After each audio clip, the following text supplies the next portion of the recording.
Ibu, kita lihat ada hewan yang berpuasa. Contoh kemarin apa? Ular dengan ulat. Ular dengan ulat itu puasa. Kalau ular berpuasa untuk mempertahankan hidup mengganti kulit.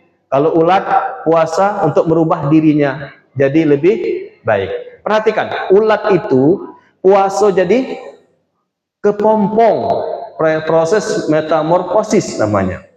Mendak salah. Kalau ada ahli IPA di sini jangan kaget lanjut tahu biar dengan aku salah Ustaz tadi ngomong japri bela. Kira-kira macam itulah. Nah, dalam proses itu, kepompong itu, perhatikan. Yang ditahannya itu banyaknya. Ulat itu benar-benar berkorban. Bungkus rapi-rapi. Ya kan? Bukan hanya tidak makan, tidak minum. Bergerak pun tidak. Tapi tidak mati. Ya kan? Makanya zaman dulu, orang puasa ada yang puasanya sampai tidak menyentuh bumi, yang tidak bergerak, betapo, ya bersemedi. Nah, ibu, bapak, perhatikan hikmahnya itu. Jadi semakin banyak yang ditahan itu, akan semakin maksimal hasilnya. Nah, cuma bukan berarti kita kaget tidak ada makan, tidak bergerak sama sekali, pecah kepompong, kaget, mumpung lagi makan inilah, tolong bungkus dulu di kawan. Bungkus, pucuk bawah kan, tutup muka, langsung dikubur ke. Jadi ketika jadi kepompong tuh, tidak ada sama sekali, tidak berkomunikasi dengan yang lainnya. Nah, lihat hasilnya, ya kan? Ular itu puasa juga, tidak makan, tidak minum selama 21 hari ketika ganti kulit. Ini yang saya baca di ilmu biologi. Jadi mendak salah dulu lah yang dikit pengetahuan masih di sekolah dulu. Jadi ular itu puasa juga, tapi dia tetap main bergerak kiri kanan. Kalau ada yang datang ganggu pasti dihantamnya. Ya, yang ditahannya cuma tidak makan dan tidak minum. Tapi lihat hasilnya.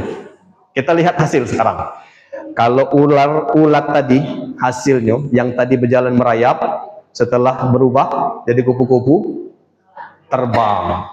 Yang tadinya menakutkan, ya, lingkungan sekitarnya geli melihatnya, jijik melihatnya, setelah jadi kupu-kupu menawan, indah, masya Allah. Yang tadinya segala dimakan, dihantam, berubah jadi kupu-kupu, yang dimakannya hanyalah sari dari bunga, ya kan?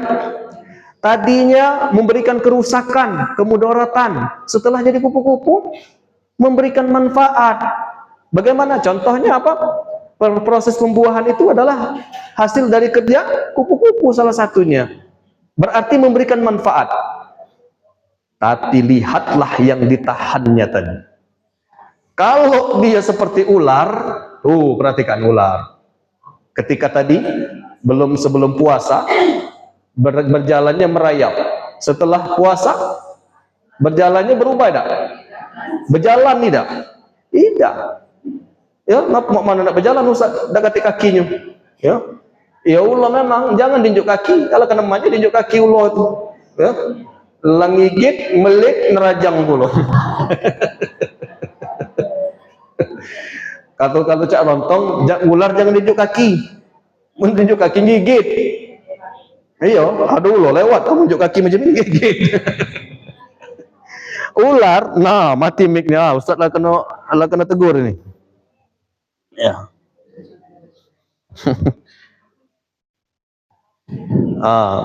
Dimati ke mic-nya. Ini kalau ingkar janji, padahal tak lama tadi, raja lama. Tapi sedikit lagi tambah. Jadi ular itu dia lihat berjalan masih tidak katik perubahan. Yang tadinya menakutkan, setelah puasa tambah menakutkan. Yang tadinya makannya besar, makan ayam, ya, setelah puasa makan kambing, berarti tambah besar makannya. Na'udzubillah, kita di bulan Ramadan, kita ini nanti setelah keluar Ramadan tambah parah tak makannya. Ya, sebelum Ramadan aku nak diet. Nah, setelah Ramadan hari pertama segala dihantam, iya kan?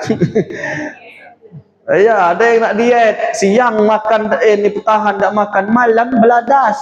Ya. Jadi, ayo kita maksimalkan puasanya, jangan hanya menahan dari makan dan minum. Yang kedua tadi. Ya. Yang ketiga, puasa itu agar berkualitas adalah dengan mengisi hari-hari puasa dengan beribadah yang lainnya. Puasa yang berkualitas yang ketiga, mengisi hari-hari puasa dengan beribadah yang lain. Salah satu yang kita laksanakan hari ini, puasa kita tetap berzikir. Ya kan, justru semangat Bu berzikir di bulan puasa kan. Iya, kamu yang semangat. Aku habis liur aku. Beranian rupanya kalau zikir pas puasa itu Pak Ji.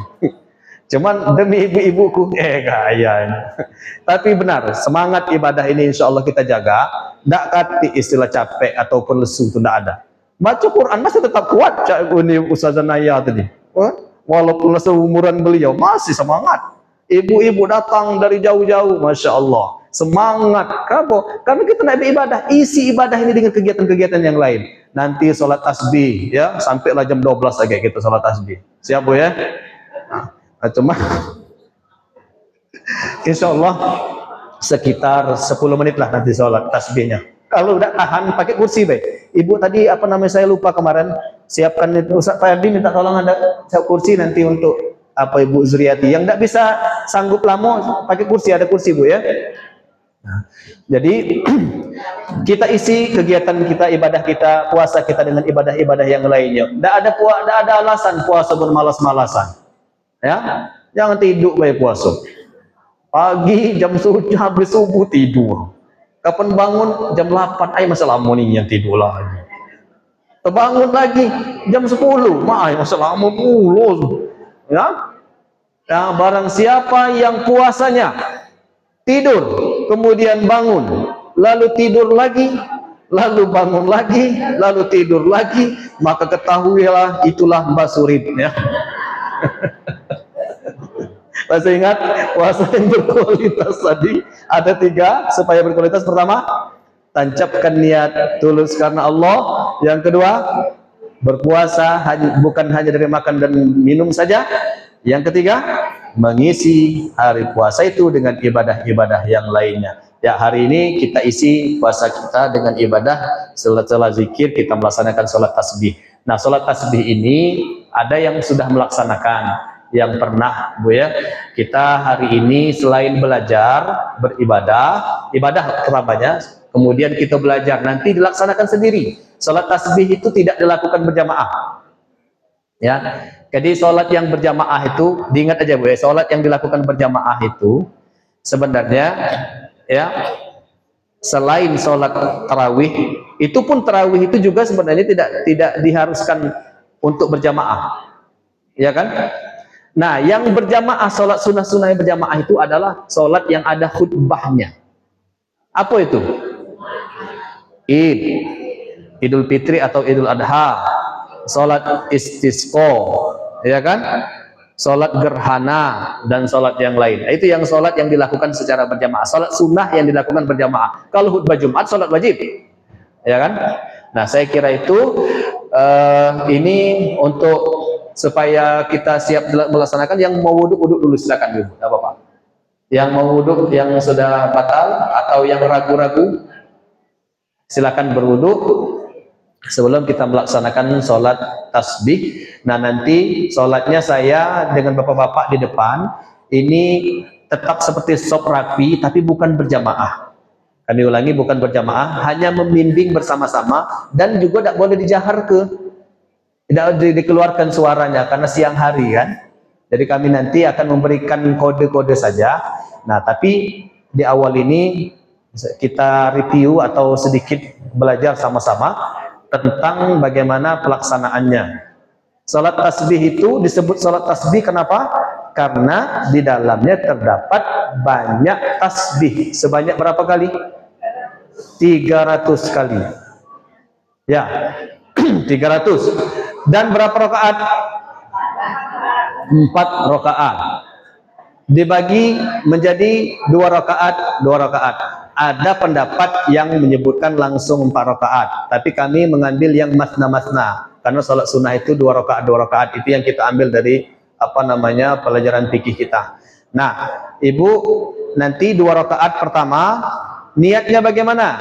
Usolli sunnatat tasbih rakaataini mustaqbilal kiblati adaan lillahi ta'ala. Dah usah pakai makmuman.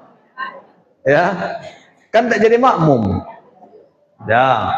Kalau nak langsung baik usolli sunnatat tasbih rakaataini lillahi ta'ala juga boleh. Nah, ingat kapan baca takbir itu? Ketika mengangkat tangan. Berniatnya ketika takbir mengangkat tangan. Nah, terus setelah itu membaca doa iftitah. Ya. Setelah itu Al-Fatihah. Nah, sebelum baca Al-Fatihah disunahkan baca A'udzubillah dulu. Oh ya, kalau memang ada kesibukan tidak apa-apa ya. Jadi ini yang bagi yang mau kita melaksanakan salat tasbih. Nah, baca A'udzubillah dulu sebelum Al-Fatihah itu disunahkan. Kemudian baca Al-Fatihah, bismillah, baca Al-Fatihah. Nah, surat setelahnya itu semakin panjang semakin bagus. Ya, kita baca Al-Baqarah. Al-Baqarah, Allahu Akbar. Nah, nanti kita biar sepakat aja. Jadi di surat ini nanti surat-surat pendek aja Bu ya. Jadi kita ambil yang dari surat At-Takasur. Terus yang keduanya Wal Asri. Yang rakaat yang ketiganya Al-Qul ya Al-Kafirun. Yang keempatnya Qul huwallahu ahad ya. Surat Al-Ikhlas kulhu. Ibu hafal tak surat Al-Ikhlas? Tak hafal. Kulhu hafal. Nah, jadi kita ulang tadi biar sama aja. Sebenarnya tidak mesti seperti itu. Boleh pakai surat yang lain, Bu, boleh. Tapi kita nanti sama surat pertama tadi, rakaat pertama setelah baca Al-Fatihah, baca apa tadi? At-Takasur. At-Takasur itu yang mana? Alhaakumut takasur. Kaget at-takasur, at-takasur. Ya. Yang rakaat keduanya al-asr. Al-asr itu yang mana? Wal asri. Ya. Bedakan ada an-nasr. Kalau an-nasr idaja. Ya, al-asr itu wal asri. Nah, rakaat ketiganya tadi al-kafirun. Jadi pangkalnya Qul ya ayyuhal kafirun. Nak jelas-jelas masalahnya Pak dengan ibu-ibu nih. Kaget disuruh baca Al-Kafirun, Bu. Al-Kafirun. Nah, rakaat yang keempatnya surat apa tadi? Al-Ikhlas. Qul huwallahu ahad ya. Nah, biar jelas. Nah, setelah membaca surat pendek, ini perhatikan setiap rakaatnya kita membaca subhanallah walhamdulillah wala ilaha illallah wallahu akbar sebanyak 15 kali sebelum ruku. Oke. Kemudian ruku. Allahu akbar, baca apa? Baca dulu doa ruku dulu. Subhana rabbiyal azimi wa bihamdi subhana rabbiyal azimi wa bihamdi 3 kali, baru baca subhanallah walhamdulillah wala ilaha illallah wallahu akbar 10 kali. Ya kalau terlebih dikit lagi, nah aku tadi lebih kurang dikit tak baca lagi. Dah ustaz apa-apa. Tapi misalnya yakin tadi ustadznya atau yang sama-samanya sudah naik ya kan, sudah itidal maksudnya, kita masih 9 ya kan, oleh nak sama-sama kita tambah aja nanti yang rakaat selanjutnya 16 lah, tadi kurang sikok. Cuma jangan pening dan kamu laju ngitung itu laju pening ya, cak ngitung anu cabai di pasar baik laju. Oke, jadi sami Allahu liman hamidah. Iktidal kan? Rabbana lakal hamdu bil samawati wa mil'ul ardi wa mil'u ma syi'ta min ibadah. Selesai. Subhanallah walhamdulillah wala ilaha illallah wallahu akbar. Piro? 10 kali. Ya. Terus sujud. Selesai Allah membaca doa sujud.